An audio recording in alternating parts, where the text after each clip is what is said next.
We are live. So, what's the one thing that you can't avoid?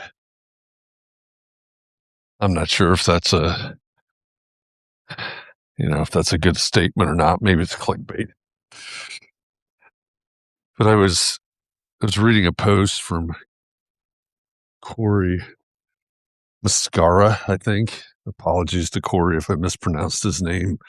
But he's talking about pain. He talks about the fact that pain, we often try to avoid pain, bury pain, not deal with pain, basically. And so, through that burying or whatever, hiding from it, then all it does is it starts to shape our personality, starts to shape our experiences and our fears and everything else, and it stays there, right? It never goes away. It's still pain. It's still guiding us, directing us somehow until we deal with it. If we've never met before, my name is Jeff. It's brutally cold out today. It's I think the real feel right now is like 6 degrees. The wind's howling.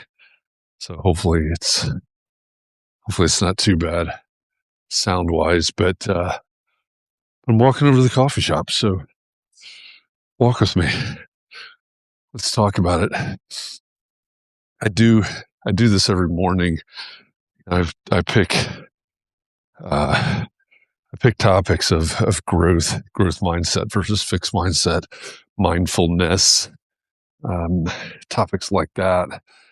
And this is my chance. It's about a mile and a quarter or so, 20-minute walk or something like that. Maybe a little bit longer with snow on the ground, but this is my chance to kind of consider these topics, unpack these topics, and I invite subscribers to my Sandbox here, the Substack channel. I invite people to walk with me and join the conversation. So feel free, if you're here live, chime in. What do you think about all of this? So back to the post, the original idea, and I posted this as a note. I try to do this every morning. I post a note. I say, "It's cold. The wind is brutal." I try to post a note. Sometimes it's only a few minutes before I go live, but either way, to give you a heads up, hey, this is what I'm thinking about. This is something I found. This is something I want to unpack. Something along those lines, and then go live at 9:30 a.m. Eastern, which is now, right? So, and just kick it around the sandbox, the sand lot, maybe, as we walk. So tonight, as I'm walking right now, today is Monday. It is January 19th, 2026. It's Martin Luther King Jr. Day. And it's also tonight they'll play the college football FCS national championship game. Indiana University. Miami University. And I live in Indianapolis. I've never been an IU fan. That's okay. Whatever. It's never. I don't have any connection to. There's a beautiful campus. Bloomington, Indiana is a beautiful city, beautiful town. Whatever. It's a what do you call it? County seat. Just beautiful. It's all beautiful down there. All the terrain, all the nature around it's beautiful. So if you ever get the chance, or if you got a kid considering school, it is a good school. They've got a great school of journalism, really well respected law school, and business school as well, I guess. But anyway, it's a good place. I've never been a fan, but this year so far they've made it to, and they've also never ever been known as a football school. Their fans like to think they're a basketball school, but I think that's overblown, with the exception of a handful of years. But anyway, they're undefeated. If they win the championship tonight, they'll be the only school in modern history or something like that to go. It would be like 17-0, 18-0, whatever the record will be.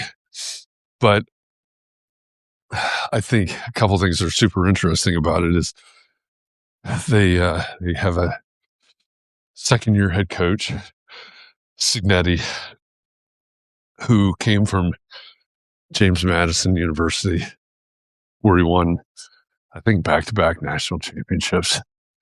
This is I believe it's his fourth stint as a head coach. He started out at lower levels and rose and rose and rose, right? Now he's at the top of the top. And he's won Coach of the Year every place he's been. So I think that says something. And I've noticed in interviews, good morning, Scott. Good morning, Nicole. Scott says he likes Purdue's thing for IU. So Scott has two sons who are Purdue graduates. I have a daughter at Purdue. IU and Purdue are the state rivals, the big state rivalry, and Purdue does have a saying for IU, which I guess maybe I should not. I don't know what the rules are. Maybe I shouldn't repeat here, but yeah, it's a good one. It's Signetti. I noticed this in a couple of interview clips, and most of the things you see are relatively short interviews with him. But there's something I noticed recently, and I think he is absolutely bringing Stoic philosophy to the team, which, I get it. I am not 20 years old. I've been around the block like anybody, my age or close to it has been.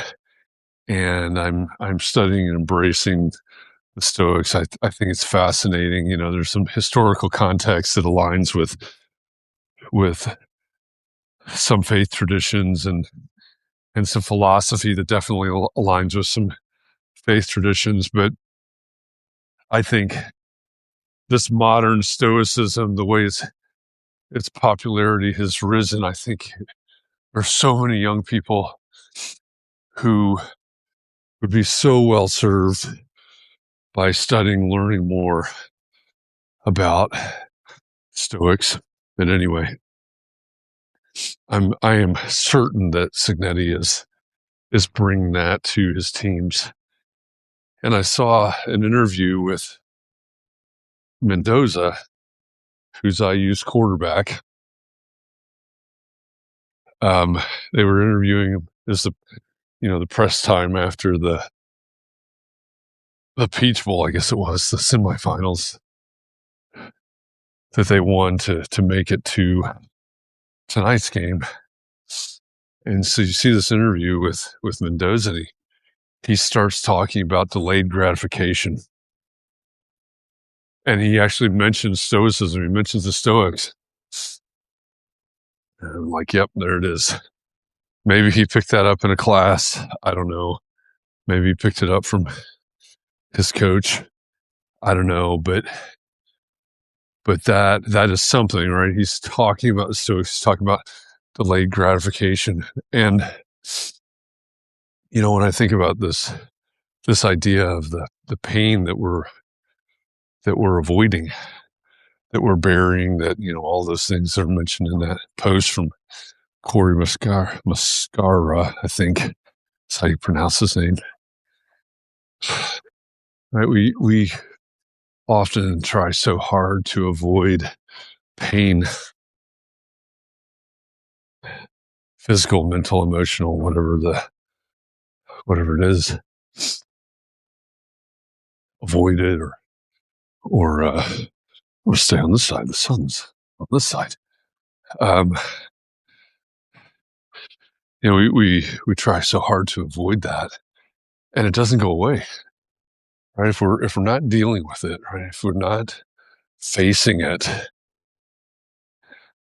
not taking care of it, it just gets buried. It becomes, like the post said, it becomes part of our personality. It becomes part of our habits. It becomes part of our emotion. The things that we do, and it stays there until we deal with it, I think, is maybe how it's said in the post. Right? Rather than sitting with something, rather than dealing with something, excuse me, rather than taking care of something, we'd rather avoid it. We'd rather jump on social media. We'd rather do something else, whatever it is. And get to the point where we're made up of this pain. I saw another post recently where it was talking about our response. Our response in the heat of the moment, our response to difficulty is the things that we hold on to and we bury. It's the things that we bury within ourselves that come out in those responses. So what are we burying? Is it kindness and love, or is it pain and avoidance? Is it disappointment? All the things that it could be. Eventually, those things, and this is talked about in it's talked about in a lot of faith traditions, right? The things that are in your heart, whatever. Hi, good morning. My dog friends, if you see, barking at me. Apparently, I can't avoid barking dogs. And I think that relates to this post from Corey. Hang on to it, bury it, keep it, and eventually, it's still there. It's still there. It guides how we respond to things. Scott says, "You too can hear it on every Purdue kickoff, no matter who they play." Yes, you can. Oh, yep, you can. I got a brother-in-law that's a big Georgia Bulldogs fan. He used to be a season ticket holder. I've been to a couple games with him, and they have something similar. Obviously not for IU, but I guess it's a rivalry thing. But all right, let's get across the street so I can run over.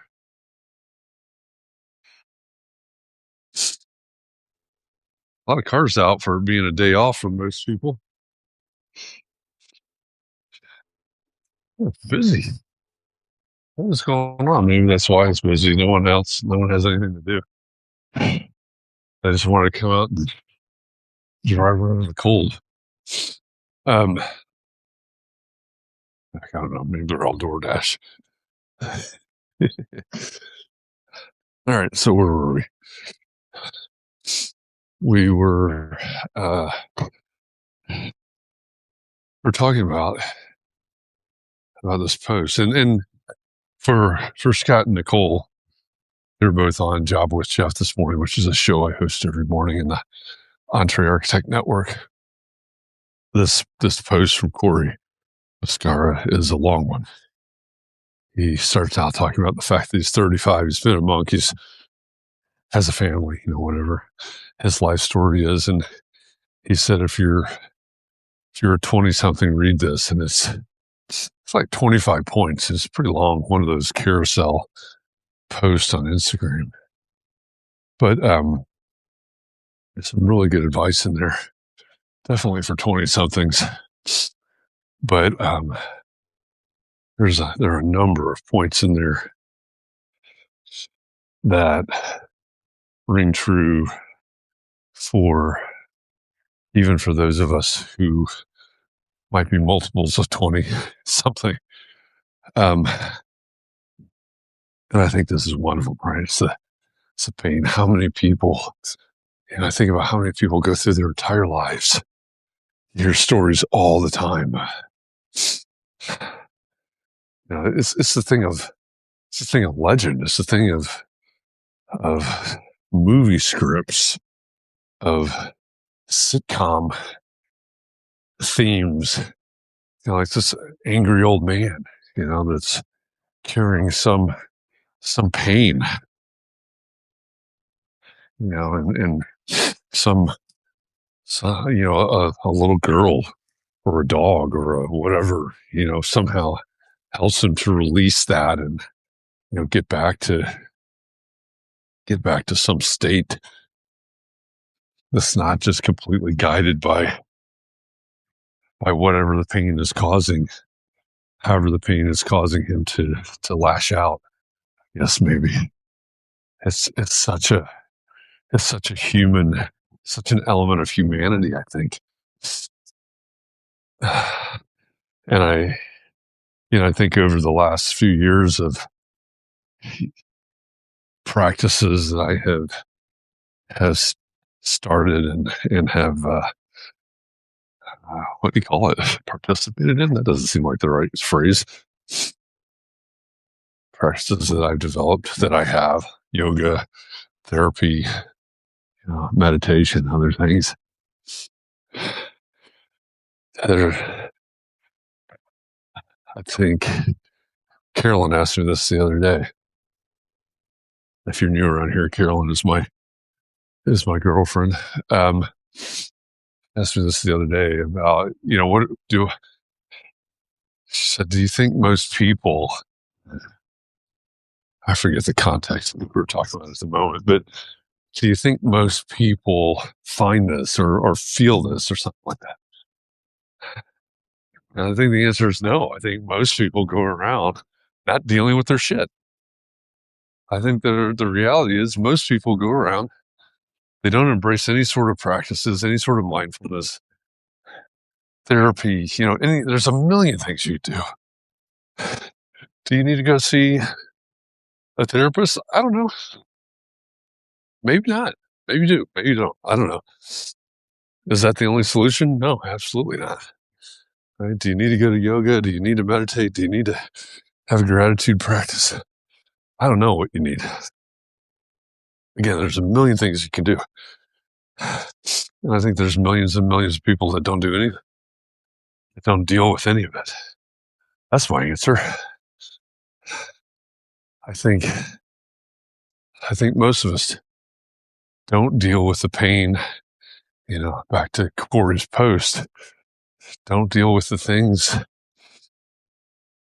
that we need to deal with. We don't find a way to release them. And that certainly, it affects our ability to be present. It affects our ability to practice mindfulness. Or maybe we're not practicing mindfulness at that point, but it affects who we are. It affects how we show up in the world. It affects how we treat other people. It affects how we grow or don't grow personally or in relationships or professionally. Nicole says she missed having season tickets to Michigan State basketball. Rivalry games are the best. Yeah. My son So Nicole and Scott both know of and/or have met my son, but he's got a really good connection at Michigan State. Maybe one day he ends up at Michigan State, um, but his connection at Michigan State is the women's basketball play-by-play announcer. That's pretty cool. Nice blue sky in Irvington. Oh, and I figured it up. It's blowing hard through here and getting colder throughout the day. So that's, I suppose. All right, I made it to the coffee shop. I'm really cold. Thanks for walking with me. Think about the things that you're holding on to and how you need to let go of them. I guess that's the thing of the day. Thanks for walking with me. See you tomorrow.